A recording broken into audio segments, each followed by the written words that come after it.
This next young brother I'm about to bring to the stage.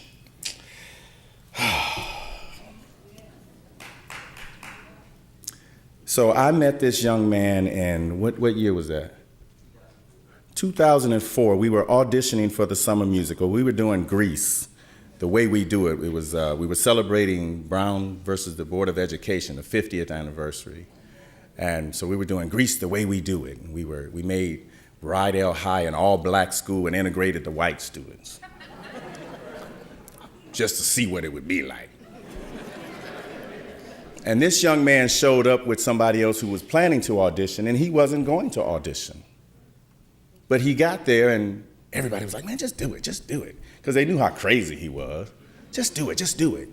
So he auditioned and did a good job with the reading and the character, like jumped right in it. Then I said, sing something.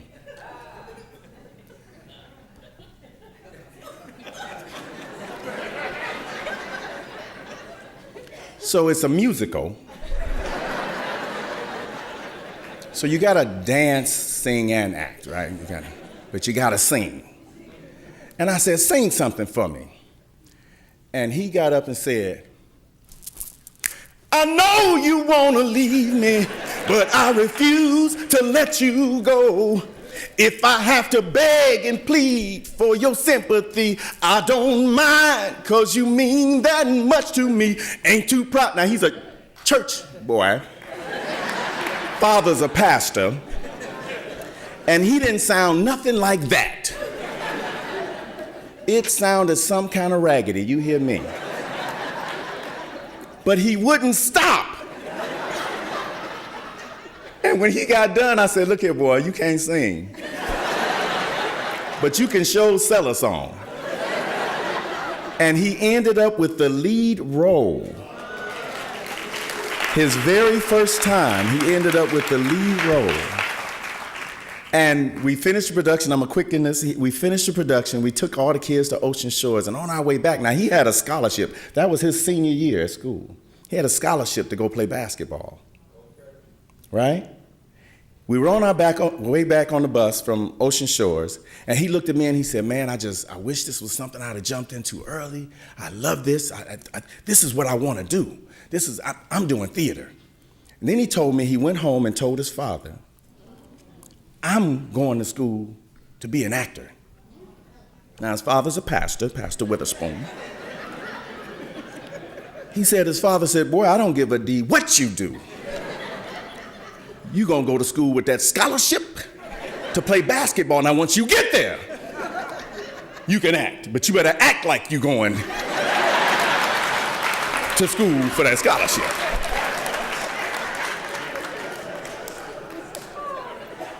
He got into acting.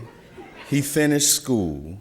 He got recruited from an agency that took him straight to New York City. He left New York City after some years. He is now the chaplain for the Los Angeles Lakers.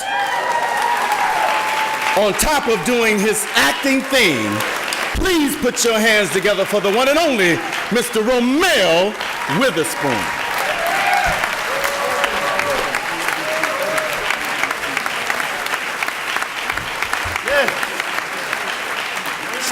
Stop. Wow, what an absolute honor and a privilege and a pleasure it is to be standing here before you. Isaiah was actually one of my first mentors. For me to walk into that room, I've always known I wanted to act, but I knew I couldn't sing. That part is true. But as soon as I left Savannah College of Art and Design in Georgia, I got to New York. I wasn't even going to say this, but this is a segue right now, so I'm going to get to it. But as soon as I got there, long story short, I was working at Costco, and I was bagging groceries. And I'm thinking to myself, okay, God, you had me sign with one of the top agencies in New York City. Why am I bagging groceries for so long, not getting the very thing that you brought me here for? And I kid you not, it's a true story. I'm bagging groceries, and this lady doesn't like the way I'm bagging her groceries. So I'm putting the eggs up. If you can just put the eggs on the other side, that'll... Okay, lady, I'm sorry, it's just eggs. And if you can just put them... Forget it, I'll do it. Now, she's doing my job at Costco.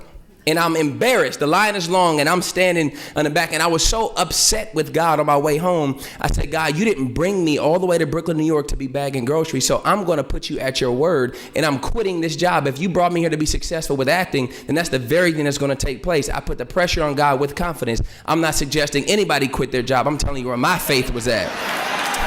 Disclaimer. That's not what I'm suggesting. I'm telling you where my faith was at.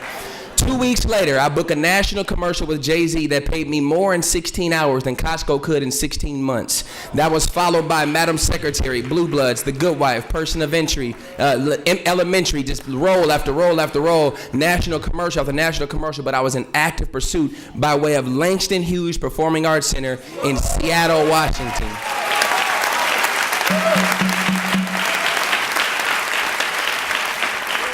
It is a proven fact that a boy from Rainier Beach High School can go wherever he wants to go in the world and be successful at it. But here's why I know this. People say it's not what you know, it's who you know. Well, I think there's one layer deeper that people don't talk about. I don't think it's what you know or who you know. I believe it's who knows you. Now, if people really knew who you are, what if I told you that's the difference between the job you have and the job you want to have? And so here's what I believe very strongly, that good givers become good getters. Good. Now, I know, church, don't bait me like that. Don't bait me like that. Good givers become good getters. And I fully believe that the most important thing you can ever give is not money, because I can lose $100. You give me $2, I have a $100 profit off of something I lost. But it's not equity. It is not real estate. The most important thing you can ever give somebody is quality time and attention to detail. Quality time and attention to detail. And the one thing a mentor and a mentee have in common is a shared opportunity. The mentor has the opportunity to shed light and to help them be preventative to falling into pitfalls, and then help suggest them into areas of success. And the mentee has to learn how to receive constructive criticism or receive things of that nature to put them in the right direction, because perception is reality. There was a set of twins whose father was an alcoholic, and one twin was an alcoholic. They said, "Why are you an alcoholic?" He said, "Because my dad was an alcoholic." The other twin had never drank a day in his life. They said, "How have you never drank?" He said, "Because my dad was an alcoholic." So it just matters on how you view life as to what you're going to extract from it. Because here's what I understand. Nobody can threaten you with danger that you're already in. You can't threaten me and take something away from me that I don't even have. But until you pass the test of finishing, you'll never, ever, ever know what it's like to not quit. Until you pass the test of finishing, you will never defy the urge to quit. And resilience, here's the deal. Being resilient has a high potential to introduce you to failure. Being resilient can introduce you to rejection, but endurance is mandatory. In well-doing, do not get weary. In doing the right thing, don't get weak. Right is still right even when nobody's right. Yeah. And wrong is still wrong even when everybody is wrong. But here's what I understand. Durability is greater than ability. Durable, being durable. See, you can be better than me, but if I can outlast you, eventually your endurance will come down to size. Do you know how many people throw away their dreams because fatigue is in the way? Do you know how many people throw away their dreams because they can't shake the doubt that comes in their mind? But here's what I know. Doubt and confidence cannot live in the same brain simultaneously. You are either doubtful or you are confident. But do whatever you do in this very thing, be confident in the gift that God has given you. The fact that this thumbprint is the only one in the world, I am convinced that there is something in me that the world has never seen. There is something in you that the world has never seen, and your job is to see to it that you just outlast your situation, and it will turn in your favor. And as long as you have a mentor and a mentee to tell you don't quit, it's not worth the reward. But here's what I understand along the way. This is for every mentor and every mentee. Reputation is not to be confused with integrity. Reputation is not to be confused with integrity, because reputation is what people think you are, but integrity is who you really are. I tell the Lakers, we just beat the Spurs the other night, and we did. Somebody said that. We did. And one of the players that there's three guys in the Lakers that I personally mentor on a personal basis, and one of those are Brandon Ingram. And I said, Brandon, do not be ruined with praise when you can be saved by criticism. Do not allow people to overwhelm you with so much goodness that you think so highly of yourself as you ought. Instead of always remaining humble, always keeping humility in the center of your heart, understanding that there was somebody else who wants what you have, and what are you going to do to protect it? If you don't graduate from the university of adversity, you will never see the finish line. Everybody under the sound of my voice and everybody on this platform has gone through something at some shape, form, or fashion where their back was against the wall and they contemplated giving up. But right on the other side of giving up is everything not worth giving in for. A good mentor will not serve out of convenience, but they'll serve out of sacrifice. A good prayer warrior won't pray because he's on his back already about to go to sleep. He'll stop in the middle of his day and say, God, I'm about to give you this attention. Because sometimes you have to give God the very thing that you're asking him for, supply and demand.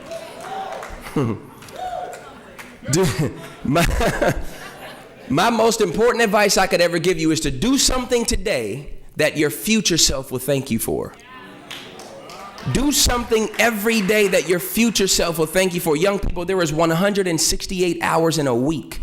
Can you imagine if you just dedicated 20 of those hours on time? I'm talking multiple efforts. I'm talking about what doesn't show up in the stat sheet, what's not required of you, and you do that for a year. You are light years ahead. People can never catch you because of the work ethic that you are depositing within yourself. I dare you to go a week with not eating. Your body will send signals. It'll tell you I'm getting weak. It'll tell you I need something to continue. But I also dare you not to have intellectual development, and your mind will begin to shrink. It will come down to size. It won't expand. You'll never be able to see yourself beyond your given circumstances. But the moment you decide to invest in the word, the moment you decide to invest in your dreams, in your destination, you won't have to look for it. It will find you. I am a living witness. I went from Savannah College of Art and Design to New York to Los Angeles by way of what God has given me and the gifts of my ability. But I understood all the while that preparation is proof of belief.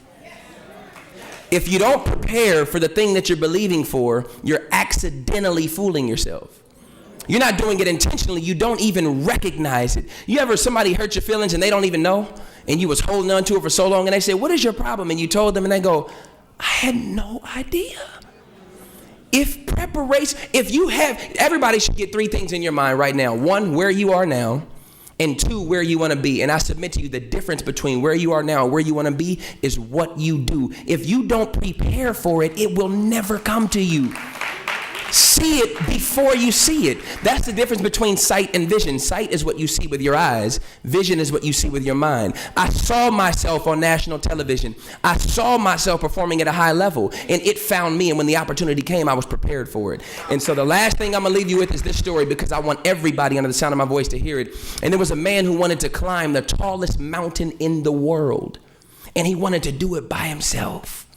He said, you know what, God, I'm going to take you with me. Now, you can substitute God for your mentor. This is not church. This is not about a God thing. I'm just going to use it for this particular story. And he said, I want to climb the tallest mountain in the world, and I want you to go with me. And God said, sure, I'll go with you. This man said, this is what I do. I am confident in my ability to be a mountain climber. Nobody does this better than me. I've studied the game. I have all my tools. So this man is climbing a mountain, and he's more than halfway through. And now he's more than 3/4 of the way through. And God says, all right, man, that's enough. We'll park up here, and we'll pick up tomorrow.